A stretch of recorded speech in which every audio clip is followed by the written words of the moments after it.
decíamos entonces, no había puesto a grabar, decíamos entonces que la lógica del contenido implica presupuestos epistemológicos de cada ciencia, de las características de una ciencia, si es una ciencia formal, fáctica, una ciencia social, y la lógica de cómo lo transmitimos, la lógica de la interacción, qué forma de interacción nosotros tenemos cuando trabajamos la enseñanza, cómo transmitimos ese contenido.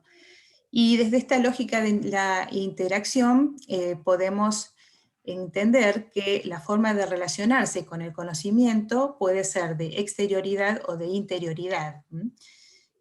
Cuando se transmite conocimiento de una manera inaccesible para el alumno, sumamente problemática, ¿no? Muy difícil, y le resulta ajeno, que es otra conceptualización de Perkins, el conocimiento ajeno, el conocimiento inerte, que también lo llama así, bueno, el alumno se siente afuera, ¿no? Es una relación extraña, externa, que no le aporta nada, y es más, generalmente es una relación conflictiva con el conocimiento.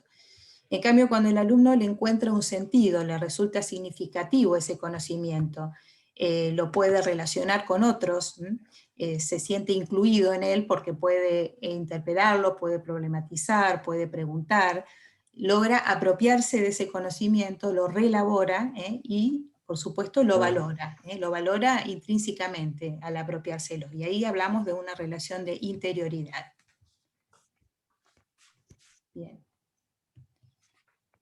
Bueno, habla Verónica Edwards de un conocimiento tópico, que es aquel en el cual el énfasis está puesto en nombrar datos, fechas, conceptos aislados, las respuestas son únicas, precisas, es el docente que pretende una sola respuesta como verdadera, indiscutible, no se cuestiona, y el énfasis está puesto en los datos, se apropia el alumno de los datos y termina siendo un conocimiento, como decía Perkins, ritual, inerte, y que se va a olvidar fácilmente. Topos viene de lugar, y es como que ponemos cada conocimiento en un lugar y de ahí nos sale. El operacional es, bueno, ya tenemos un paso más avanzado porque es el que se utiliza para resolver alguna operación, un ejercicio, un problema, casos específicos, y se basa sobre todo, bueno, en una lógica deductiva. Es un avance, pero todavía no se logra esta relación intrínseca de la que hablábamos antes. Todavía no se siente incorporado, si bien se puede utilizar el conocimiento, falta lograr esto que es el conocimiento situacional, dice Edwards. Aquí hay un nivel alto de significatividad. El alumno encuentra una explicación epistemológica y valora ese conocimiento que el docente le transmite. Él puede colaborar y participar en la elaboración de algún proceso de ese conocimiento. También se comparte, se construye en forma colaborativa y se contextualiza. Es un conocimiento que respeta lo situado, el aquí y el ahora, abordando la realidad. El alumno puede sentirse incorporado en el mundo de la ciencia que se le transmite. Esto es lo que habría que lograr como docentes, un conocimiento situacional, donde formamos parte del mundo y podemos establecer relaciones. Aquí en esta imagen ¿hay alguien que tiene el micrófono encendido? Ahora, Emily, Ahí está. ¿Podemos apagarlo, por favor? Bueno, ahora estamos mejor. Bueno, aquí ven estas imágenes, ¿no? Una pila de libros que da la idea esta de la libertad. Este es un mural de Cuba, que está en La Habana, pintado. La idea de, bueno, del conocimiento como liberador, que nos permite un análisis crítico, un posicionamiento social, político, histórico, ¿no? Podemos realmente lograr ser mejor personas o personas más comprometidas y más inteligentes en relación a la sociedad en la que vivimos. Y aquí tenemos, bueno, la imagen de un docente que le da mucha importancia al diálogo, a la interactividad, al trabajo grupal, a la colaboración, a la participación. Bueno, todos condiciones importantes para lograr el conocimiento situacional y una relación de interioridad con ese conocimiento. Bueno, en esta imagen ustedes ven que hay verdades cómodas y verdades incómodas, y mentiras reconfortantes, pero la cola más larga es lamentablemente esta, ¿no? Tenemos lo que lograr entonces que a través del conocimiento y el pensamiento crítico y reflexivo, poder abordar las verdades que son incómodas, ¿m? Y discriminar las mismas. Bien.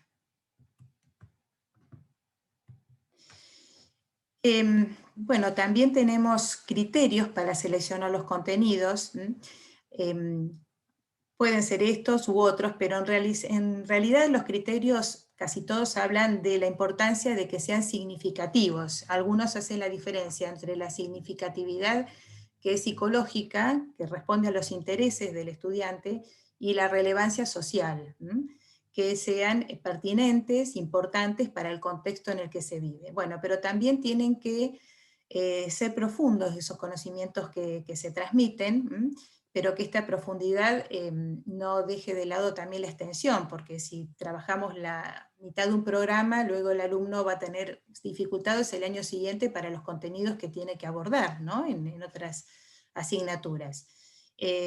Trabajar los contenidos de manera integrada y totalizadora, es decir, no fragmentarlos de tal modo que se entienda por ahí un detalle y no se entienda la totalidad de la asignatura, ¿no? de la ciencia que estoy trabajando, que puedan articularse, tanto en forma horizontal como vertical. O sea, si tengo en la universidad, bueno, Historia 1 o Historia de América 1, que se puede articular con Historia de América 2, pero al mismo tiempo la articulación horizontal en un año de la secundaria o de la universidad con distintas asignaturas también es muy importante.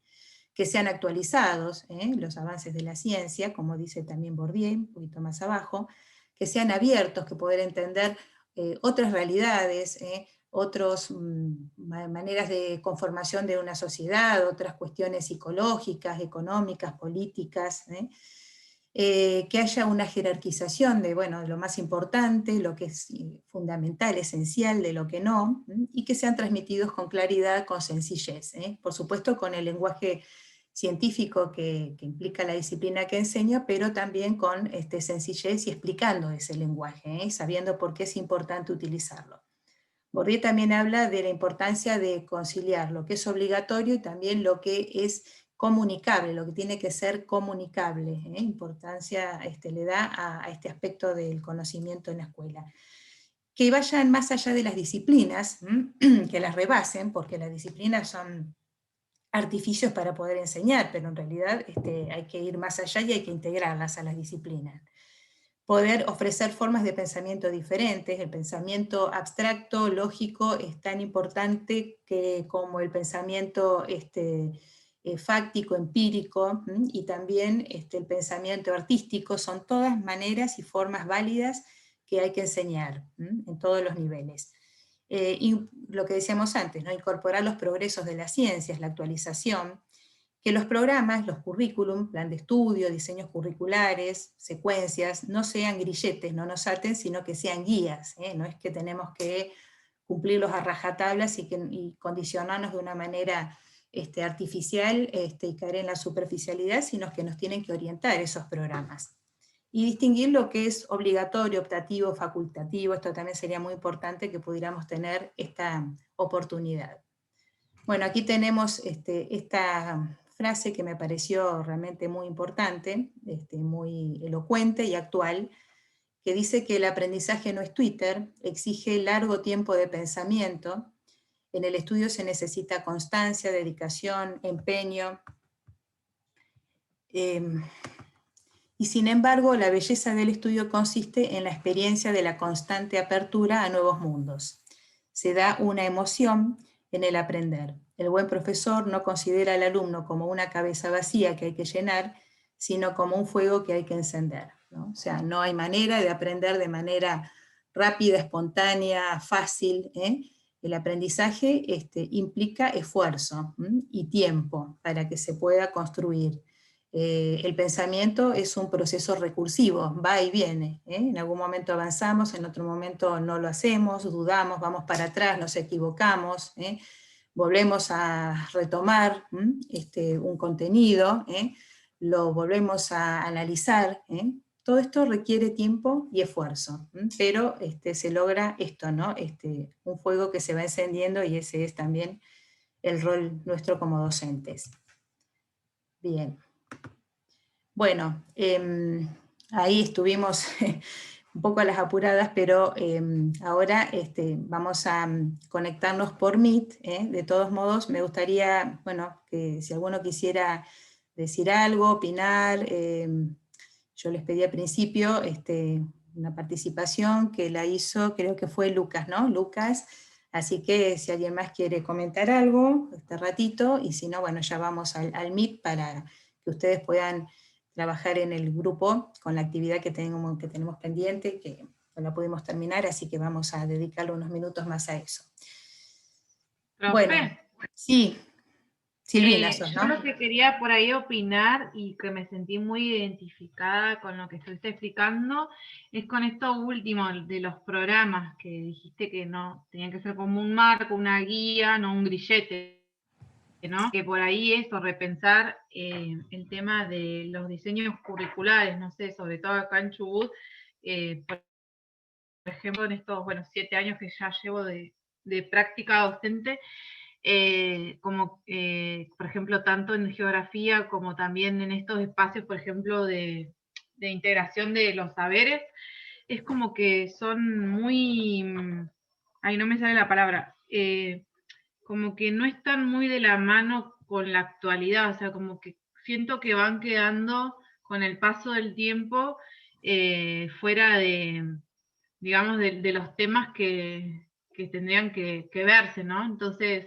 yo un poco, como vos decís, no es que, o sea, yo me guío armo el programa, todo mi proyecto, ¿no? Anual de la escuela, pero también es como que, como rol docente, voy buscando, digamos, la forma igual más didáctica de dar esos temas, porque, por ejemplo, hay muchos temas que van de la mano de historia o también de construcción ciudadana. Es como que, por ejemplo, en ciencias sociales, lo que son los diseños curriculares pasa eso, como que se solapan algunos temas. Sí, claro, por eso Bordier, Gross y otros que trabajaron como asesores en Francia, cuando les preguntaron sobre, bueno, esta tarea, ¿no?, que tuvieron que hacer, de reflexionar sobre los contenidos y los programas educativos, ellos planteaban esto, ¿no?, que el programa tiene que ser una guía, pero nunca un grillete, atarte de tal modo que no te permita moverte de ahí, no te permita seleccionar los contenidos que son más potentes, más integradores. Bueno, los psicólogos cognitivos hablan de estos contenidos potentes que permiten establecer vínculos entre las disciplinas, que permiten contextualizar el contenido, llevarlo, bueno, al plano de la realidad, del lugar y del momento en el que están viviendo Toman los eso. alumnos. Perdón, Melina. Uy, perdón. Sí. Perdón, tenía el micrófono abierto.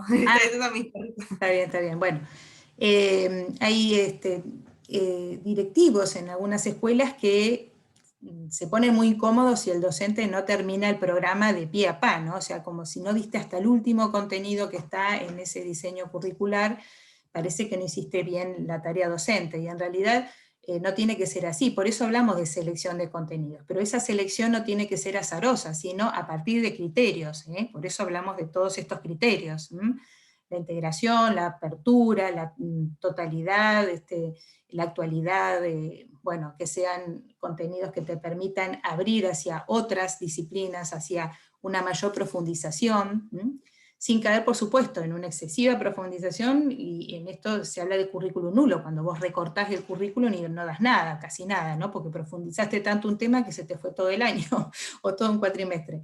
Entonces, bueno, hay que manejarse en esa tensión, pero sí, lo que vos decís es muy pertinente, ¿no? A veces uno está, digamos, como un condicionamiento sin sentido en relación a los diseños curriculares o a los planes de estudio, a las distintas formas de programación curricular, que luego vamos a analizar algo también cuando veamos currículum. Bien, bueno, muy bien, Silvina. ¿Otra opinión, otro aporte, relación con sus prácticas, como alumnos, como docentes? ¿Ustedes tienen recuerdos de buenos Silvia, contenidos? Sí, Sara, decime. Sí, no, yo en relación a los diseños, por ahí sabemos que los diseños no son documentos neutrales, también están atravesados por relaciones de poder, lo político, toda esta cuestión. Por ejemplo, en el área artística, música, que es lo que yo doy en nivel primario, no aparece en ningún momento. Vos hablabas hoy de ejecutar un instrumento musical, creo que la experiencia más fuerte que puede tener un niño, ¿no? Niña. Entonces no habla de enseñanza de instrumentos musicales, excepto los instrumentos de percusión escolar, los palitos, el triangulito, bueno, que me parece bueno como base, pero no es todo eso, ¿no?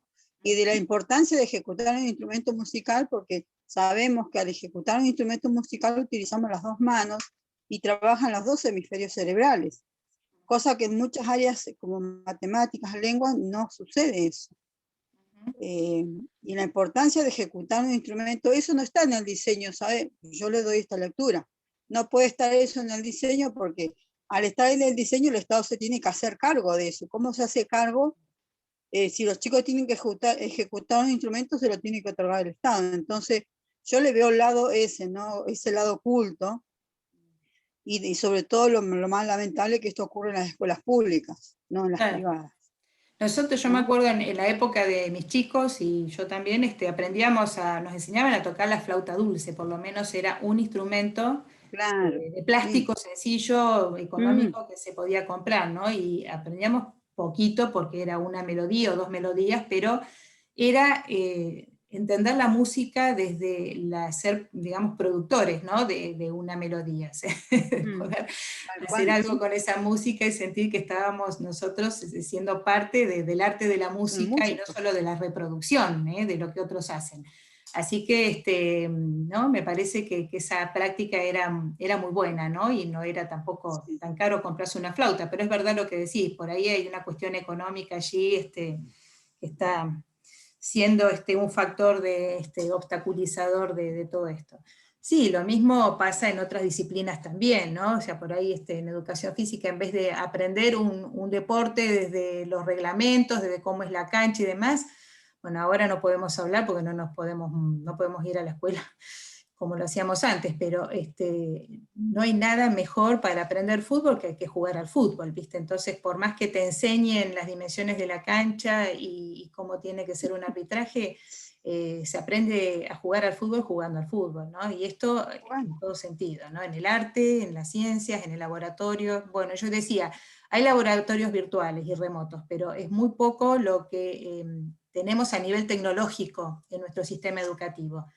En otros países hay más desarrollo. Entonces, las prácticas en laboratorios tienen que seguir siendo presenciales en nuestro contexto porque no hay otra forma de hacerlas. Y vos no podés formarte como bioquímico si no aprendés a hacer la práctica en el laboratorio que tiene que hacer un bioquímico. Algunas cosas se pueden, ¿no? reemplazar con programas, con software especiales, y otros no. Entonces esto es una problemática en el contexto actual, ¿no? Estamos como muy complicados en este momento con poder llevar a la realidad lo que dice Perkins sobre estos principios. Pero bueno, ya se va a arreglar todo. En algún momento volveremos a poder estar en la escuela. Pero por supuesto también con más importancia a la tecnología, que viene muy bien, que tenga más lugar la tecnología. Esto también va a implicar un cambio sustancial en las escuelas. Bien, bueno. ¿Profe? Otra opinión acá, Claribel. Sí. Sí, y que también haya conectividad en las escuelas, porque ni siquiera hay conectividad en la mayoría de las escuelas. Se habla de las escuelas del siglo XXI, pero no hay. O sea, mucho, ¿cómo se le puede decir? Mucho discurso. Mucho conectar igualdad entre comillas, pero nada. O sea, a mis sobrinos no les entregaron las máquinas, nada. Muchas familias están esperando las computadoras y nada. Entonces, ¿cómo uno puede hacer? El docente, ¿qué hace? ¿No? Me pongo en ese lugar también, ¿no? Porque como futura docente de letras, en este caso, ¿cómo uno hace? No critiquemos tanto al docente. Ahora hay que hacer todo virtual. pero ¿cómo es todo, no? Las familias se tienen que poner en el lugar del docente ahora, pero Tal siguen cual. criticando el tema de las actividades y que son exhaustas, que los chicos se cansan, está bien, pero las tienen que hacer porque es su educación Sí, es y complejo de el alguna forma panorama. hay que hacerlo. Es complejo el panorama. Sí, el programa Conectar Igualdad ya fue, o sea, no van a recibir por ahora, que yo sepa, no se volvió a actualizar ese programa, o sea, que no esperen las computadoras para cada chico porque no las va a ver, no las va a ver. Así que Claro, muchos las esto estaban ya, esperando, pero sí, por eso los que sí, la recibieron todo un bárbaro en su tema. momento tuvieron mucha suerte, pero ya ahora no las va a ver. Así que es realmente un problema. Por eso, bueno, hay documentos y hay firmas que se están recolectando para la conectividad libre, ¿no? Para que con los dispositivos que tienen las familias, los chicos se puedan conectar sin tener que pagar datos. Esto, por lo menos, si se logra esto, ya va a ser un avance, ¿no? Porque la verdad que se está originando mucha desigualdad. Es paradójico, les digo, es paradójico porque por un lado se origina desigualdad, pero a nivel universitario de educación superior, eh, con varios colegas hemos compartido de otras universidades que se explotó la matrícula en algunos casos, ¿no? A mí me pasa, yo doy clase en Caleta, Olivia, pasé de tener 10 alumnos a tener 100. Que bueno, después terminaron siendo 70 más o menos, pero Sí. realmente no podía creer cómo la matrícula se incrementó de esa forma, y lo mismo le ha pasado a colegas de otras universidades. Entonces se da esta paradoja, ¿no? Por un lado, hay mayor desigualdad, hay mayor deserción, hay chicos que dejaron las escuelas, sobre todo en primaria y en media, y también gente que no podía estudiar, porque no podía ir a la universidad, al instituto superior, ahora lo pudo hacer, pudo retomar la carrera o pudo empezar una carrera.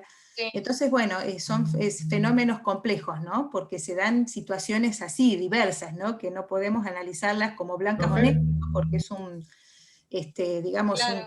una serie de grises que se dan donde hay que tener en cuenta todo lo que este fenómeno está generando, ¿no? Desde lo negativo a lo Claro, y positivo. también siempre terminan criticando al docente, y el docente se siente mal porque no completó bien su tarea el rol docente es como que queda incompleto, entre comillas, para Sí, la o no tuvo familia. las oportunidades para formarse en tecnologías, ¿no? Algunos bueno, no le han dado valor y otros no han podido. Oportunidades hubo, pero bueno, no fueron sistemáticas, no hubo continuidad, ¿no? En la capacitación docente. Claro, Hubo muchos problemas con eso también. Y también, bueno, hay docentes que han negado siempre la tecnología y eso también existe, ¿no? Hay también, yo no estoy de acuerdo en hablar de resistencia, pero sí hay desconfianza en algunos colegas y eso también ahora es un problema para los chicos. Así que sí, bueno, es sí. todo Si hubiera este un recurso de las TICs mm. eh, y la presencialidad, si no estuviéramos en pandemia, creo que sería genial para los docentes y también para los alumnos, Así es, sí, sí, sí. tener esos recursos. Sí, sí. Bien, bueno, gente, acá ya Zoom, que es tremendamente persecutorio, esto Profe, de usar el ¿me Zoom, escucha? ya me avisa que se va a terminar este rango de 40 minutos. Sí, alguien que quería comentar, escuché, Lucas, ¿puede ser? Lucas. Vamos, Lucas, sí. Lucas Sí, seguramente se va a agregar desconectar cuando simplemente vos que estés hablando. además, bueno, Sí, no, igual es corto, dale. que encima, o sea, si lo contextualizamos aún más en nuestra provincia, con todo el problema salarial que hay con los docentes, todo esto de la conectividad implica también que haya que tener plata para pagar internet. Y no puede ser un internet tampoco malo, tiene que ser medianamente bueno, como para poder dar la clase, para poder, bueno, tener los recursos. Y también tener las computadoras.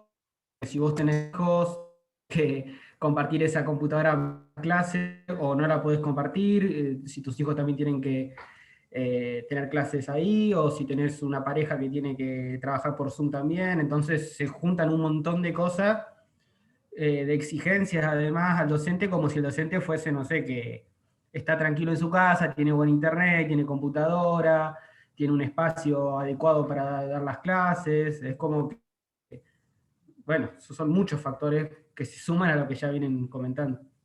Eso. Es así, sí, sí, sí. Pero bueno, lo importante es estudiar lo que estamos viendo en didáctica, porque muchos de estos principios que me menciona tanto Bourdieu como el documento de Nación, que son los criterios estos que les mencioné, van más allá de si nuestra propuesta es presencial o es virtual, ¿no? Sino que vas a tener que seleccionar contenidos, vas a tener que pensar en los contenidos, vas a tener que tratar de que no sean superficiales, de no trabajar de manera... bueno, avísame nomás, prima. Acá hay alguien que y está a qué hablando por precio. teléfono y nos Más o estamos menos yo igual me enterando, voy ahorrando algo. Sí, donde dice Galaxy Prim. ¿qué va a comprar? Bueno, decíamos esto, ¿no? Que todos tenemos que seleccionar contenidos, tenemos que pensar en la no neutralidad, entonces, bueno, más allá del contexto difícil en el que estamos trabajando, todo esto que aprendemos desde la didáctica va más allá, ¿no? Todo esto porque son cuestiones generales, ¿no? Tenemos que reflexionar acerca del conocimiento escolar, tenemos que reflexionar sobre los textos que utilizamos, ¿no? En qué medida esos textos no son neutrales y, digamos, cuál es el trasfondo, ¿no? Tanto teórico como ideológico de esos textos. Tenemos que pensar que usar un libro de texto, un manual, como único material de consulta realmente es lograr esto, ¿no? Que alguien se meta totalmente con los contenidos y decida por mí, y nosotros no podemos priorizar, lo cual no significa que parte de esos textos escolares pueda ser utilizado, que haya actividades interesantes, ¿no? Que pueda encontrar maneras de trabajar los contenidos que me sirven, pero no tienen que ser textos únicos, ¿eh? Tenemos que, con todo el material y con toda la circulación de conocimiento que tenemos ahora, ¿no? Que está a nuestro alcance, tenemos recursos riquísimos para trabajar, para enseñar historia, geografía, literatura. Entonces, bueno, no nos quedemos con ese libro, ¿no? Con esa forma, ese recorte, o ese diseño que nos condiciona demasiado, sino que tenemos opciones para trabajar mejor. Bien, bueno, acá en el chat dice, profe, lo que se refiere a prácticas en los últimos años de las carreras, donde, por ejemplo, en las prácticas de primaria, secundaria, inicial, cómo plantearse para evaluar y si está preparado para ejercer luego su profesión. Bueno, vamos a trabajar evaluación más adelante. Esta es una clase de conocimiento escolar, selección de contenidos, conocimiento y poder, así que bueno, más adelante vamos a abordar el problema de la evaluación. La próxima Sí, clase lo va a que ser sobre lo que decía la estudiante es en relación a las prácticas docentes, a cómo hacen las prácticas los chicos. Y sí, es verdad, hay chicos que se reciben para ser docentes sin ir al aula. ¿Me explico? para evaluar Sin ir al aula. Claro, bueno, ese es Sí, la realidad en la ese que es un tema la realidad en la que estamos complicadísimo. trabajando. Es complicadísimo. Profe, sí, yo la hice, ¿me escucha? Sí, Marina. Sí. Sí, yo no lo hice en el sentido de la evaluación hacia el final, como decía usted, sino en cuanto ahora de esto que decían de la virtualidad. Cómo es decir, esto de lo presencial, es decir, todos esos conocimientos y esas experiencias que se adquieren a través de las prácticas que van las chicas, los alumnos, ese contacto que tiene, que puede aprender de ese otro docente y de los alumnos, cómo ahora también resulta tan difícil a ustedes como profesores poder evaluarlo, mediante ya sea trabajos prácticos, como es distinto poder verlo desde lo presencial, el desenvolvimiento, las posturas, que también pienso que es algo primordial y suma en esto de ustedes como para evaluar, aparte de los conocimientos. En Sí, ese sentido me refería yo. Los docentes, los colegas que están en práctica de la enseñanza, como bueno, vos Josefa estás, ¿no? En un instituto, Estoy en la universidad. En la universidad, en ese desafío, la verdad que complicado. Sí. Y hoy, por ejemplo, estuvimos un día entero con la profesora de práctica profesional en ciencias de la educación, viendo cómo hacemos con la práctica, porque hay escuelas secundarias que ya que si bien tienen las instancias de presencialidad, por protocolo no puede ingresar gente a la escuela. Claro. Entonces los grupos, las burbujas tienen que ser de 15, no más de 15, y no puede incorporarse nadie más. Entonces hay que trabajar desde la virtualidad. Harán distintos tipos de tareas, pero desde la virtualidad. No queda otra, claro. Y sí. Sí, es un contexto complicado, pero bueno, hay que seguir formándose y también hay que pensar